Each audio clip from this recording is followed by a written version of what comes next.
to Neil Oliver Live. Many women are resorting to the black market in search of hormone replacement therapy drugs.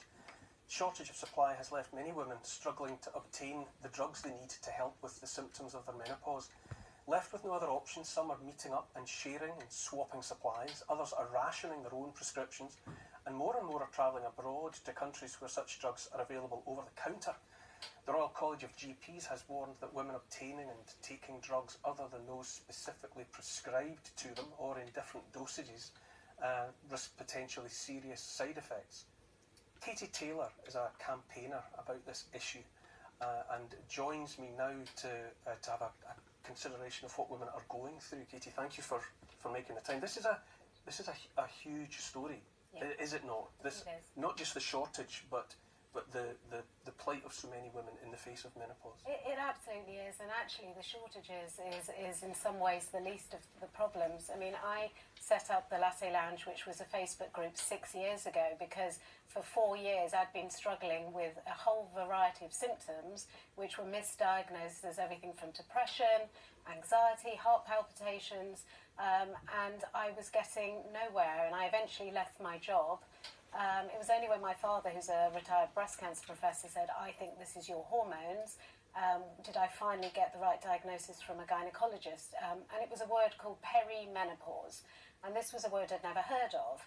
And it basically means your hormone levels fluctuate, you know, sometimes sort of early 40s, even earlier sometimes. And I think what's happened is that women have been campaigning. I joined up with a fantastic lady called Diane Danzebrink, who set up the Make Menopause Matter campaign, and we took it to Westminster in 2018 to say, look, there's no mandatory menopause training at medical school. We're not taught about it in schools at all, and we need workplace policies in place as well to support women in the workplace. Why is it in the 21st century that there's still so much lack of awareness in the general population, lack of training for the GPs that in general terms most people rely upon for all of their health concerns? Yeah. Why is it still such a mystery when it applies to at least 50% of the population? Well, I think some of it stems back to, there was a Women's Health Initiative trial in 2002, and it linked hormone replacement therapy to breast cancer, and it was actually a flawed trial. So you have this sort of whole generation of doctors who immediately took their patients off hormone replacement therapy, and women were terrified, so they immediately stopped taking it. So you've got all this sort of scaremongering going on. And GPs are our gatekeepers to health. They're amazing. They do amazing jobs. They can't all be specialists in everything. But they only have a 10-minute appointment with a woman. And because there are so many different curriculums at so many different individual medical schools, that, you know, all healthcare professionals are coming out of medical school with very little menopause training at all. And menopause actually is 1 day and 1 year since your last period. But actually you've got this, you know, when your hormones start fluctuating from, you know, usually from about early 40s onwards, you get these horrendous symptoms, brain fog, you know, anxiety. I didn't have hot flushes and I was still having periods, so it didn't enter my mind it was to do with menopause. And we need to take this seriously. 14 million working days are lost. You know, there are 1 in 6 women now in employment, 1 in 6 people in employment now are women over 50.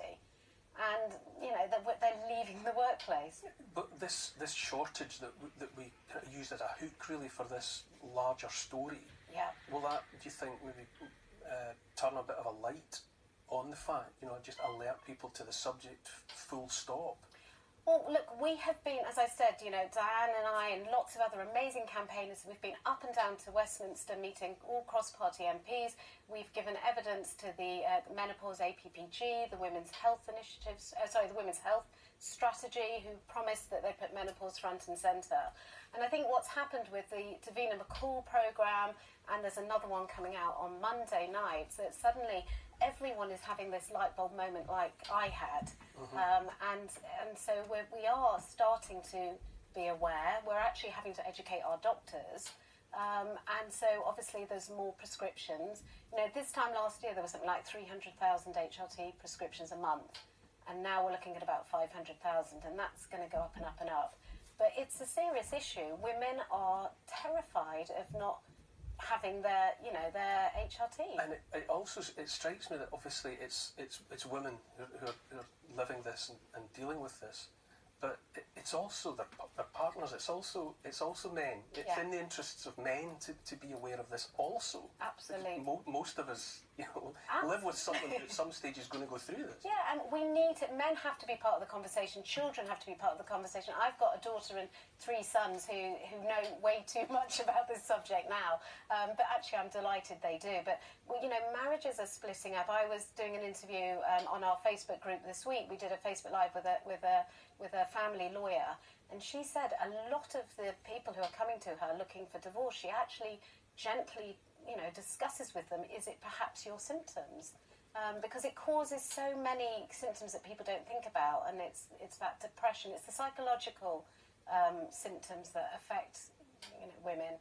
And partners, my husband thought, he just didn't recognise me. I just had lost all that joy in life. And we've got over 25,000 women on my Facebook group. Diane Danzebrink on her menopause support Facebook group is another 30,000. There's all these amazing Instagram accounts now. There's celebrities talking about it, MPs.